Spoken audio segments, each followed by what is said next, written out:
there's going to be so many great ideas in the room that we can take away, so I'm really looking forward to that. I'm really expecting to learn something today and to take away some really good ideas that I can go back to our champions with. Key thing about today is about creativity and see what others are doing around how to engage mental health. If somebody's already done something that works, I'd like to find out about it and see if we can replicate or do something similar. As I said, partnership's key, but it's not just about having the right organisations involved, it's about having the right representation from those organisations, those people who will make decisions, will challenge people within their service, will challenge people outside of their services, who really will stand up for what we believe in.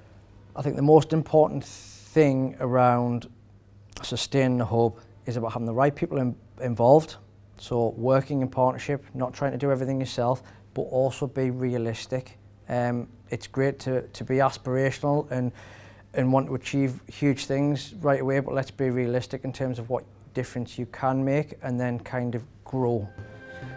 And now it's very much about pass it on. It's not about us as a group doing all the work, it's about how you can learn from what we're developing and then passing that on to other organisations, other services. We need to make it relevant to our local communities, and what's relevant in one area of County Durham might be totally different to another area of County Durham. So again, it's about being creative and making sure that as many people are involved as possible. To make sure the voice is heard, we need to make sure that it's everybody's business, that we have key people within our local authority, within public health, within our voluntary community sector, but also giving champions the opportunity to share their experience, to inspire others. Come up today and we're lucky to have 4 really dedicated champions who have come today, but we'd really like to expand that further. I'm a champion from Leeds and I'm also the training lead for Leeds. My journey started at a little youth hub in Leeds and I've come here.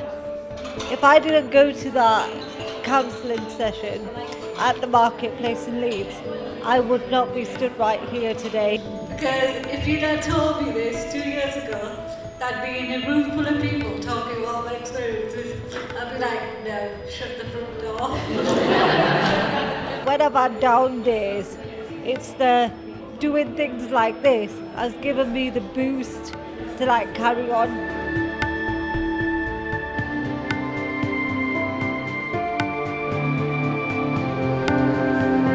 What we did find that worked really well is getting members of the public to take pictures of us rather than the usual kind of selfie. It was a sort of like a bit of a throwback to pre-selfies. Could you just take a picture of us? And we'd have our time to change pledge in the front there, and then people would be like, so what are you doing? And it was just quite a good way to kind of engage people out and about on the street. Probably the most important thing to try and get right at these events is just being relaxed and sort of facilitative enough for the volunteers, the champions themselves, to really just enjoy what they're doing. I think that really helps the whole team just kind of, relax and settle back into it. My idea was, to do, rather than doing one event where you could promote time to change, we'd do a number of events, in the space of a week or so. In a number of public places, where we could hit the most people of different backgrounds. We recruited one new champion at our roadshow at the college, and she seemed really keen to get involved. And we also had quite a number of people expressing their interest in, just checking out our social media pages. A big focus is kind of empowering the champions in Blackpool. It's always kind of an emphasis on social contact and there being an opportunity to maybe share their experience through that. Now, from my own experience, not enough young people talk about it, and there's quite a stigma surrounding mental health. The hardest thing is getting people who have influence within certain communities and have an empathy and are willing to speak and are just good community leaders. I think getting them around the table can be difficult, but once you have that group of people, I think it's magic. It's great, I love it.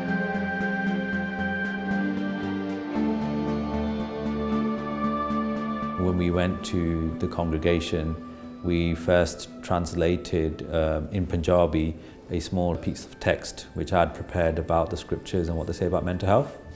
And that was read out to the congregation. And then we had the stall downstairs with Times Change champions and also members of the local IAPT therapists and Open Mind Service who were from the Sikh background. And people began to come to the stall and asking questions.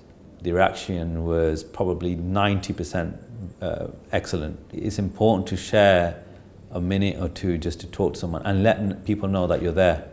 Because by doing that, you don't know when that 2 minutes is going to come back to you. It might come as an hour, present itself as an hour, maybe a few months down the line, and you might be able to provide the support that somebody needs. The communities know the communities best. So if you can provide the tools for them to run projects, and I think they can do fantastic work. Our Sikh faith, we call it seva, which is serving others.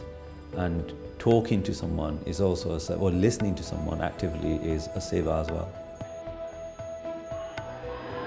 A lot of people were giving helpful and useful tips as to what they'd done, which worked for them, and people saying, oh, actually, I can take that, I can apply that to our neck of the woods. The best thing I've heard today would be that we're headed in the right direction. What I'm taking away is having a really open mind about who we might work with and what we might do. The more people that talk about their experiences is better, because if you don't talk about it, how the hell are you going to get help for it? And I'm excited for what the next couple of months will hold. And that's it. And I have no